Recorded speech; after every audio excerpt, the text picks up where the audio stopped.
since 2008, which is the time when this reverse recycling cycle, the reverse in relation to the Bretton Woods system, created gigantic bubbles, which is natural because when you have this capital flooding Wall Street and its franchises, places like the City of London, as well as the Frankfurt banks, you give financiers a wad of money to redistribute in a few hours. They will find ways of building financial derivatives on them.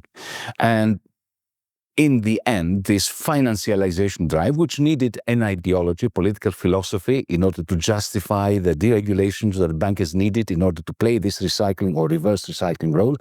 This ideology, of course, is neoliberalism, which is not interesting at all, either from an economic theory point of view or from a political philosophy point of view. But it was the ideology which was necessary for this reverse recycling of capital that was being produced on the back of the trade deficit of the United States.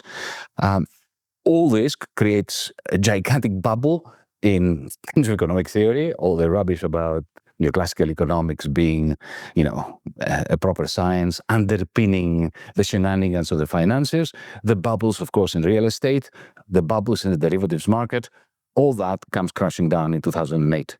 And then two things happen. Firstly, Wall Street, even though the trade deficit of the United States recovered within 18 months after 2008, Wall Street no longer has the capacity to recycle the tsunami or reverse recycled capital in the form of productive investments in the North Atlantic, either in Europe or in the United States, except one sector, where the quantitative easing, the massive money printing that was effected after, especially April 2009, in the context of the coordinated capitalist central bankers' attempt to refloat the financial vessels that had sunk a few months earlier, the only sector that benefited in actual capital accumulation from the money that was printed, around $35 trillion between 2009 and 2022, was the big tech sector in the United States, what I call cloud capital.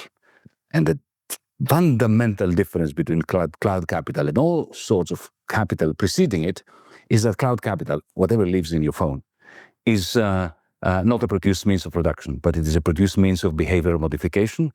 And the owner of that cloud capital has a remarkable capacity of directly modifying people's behavior in order to create digital fiefdoms, like in the United States,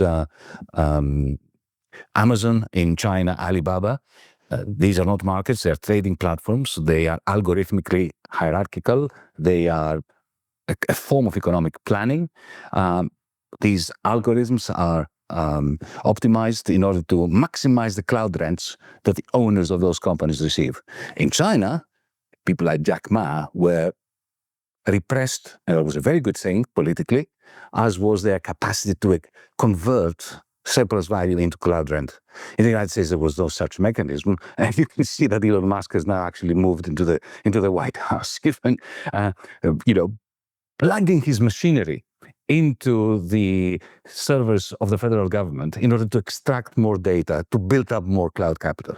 And, I take my hat off to him.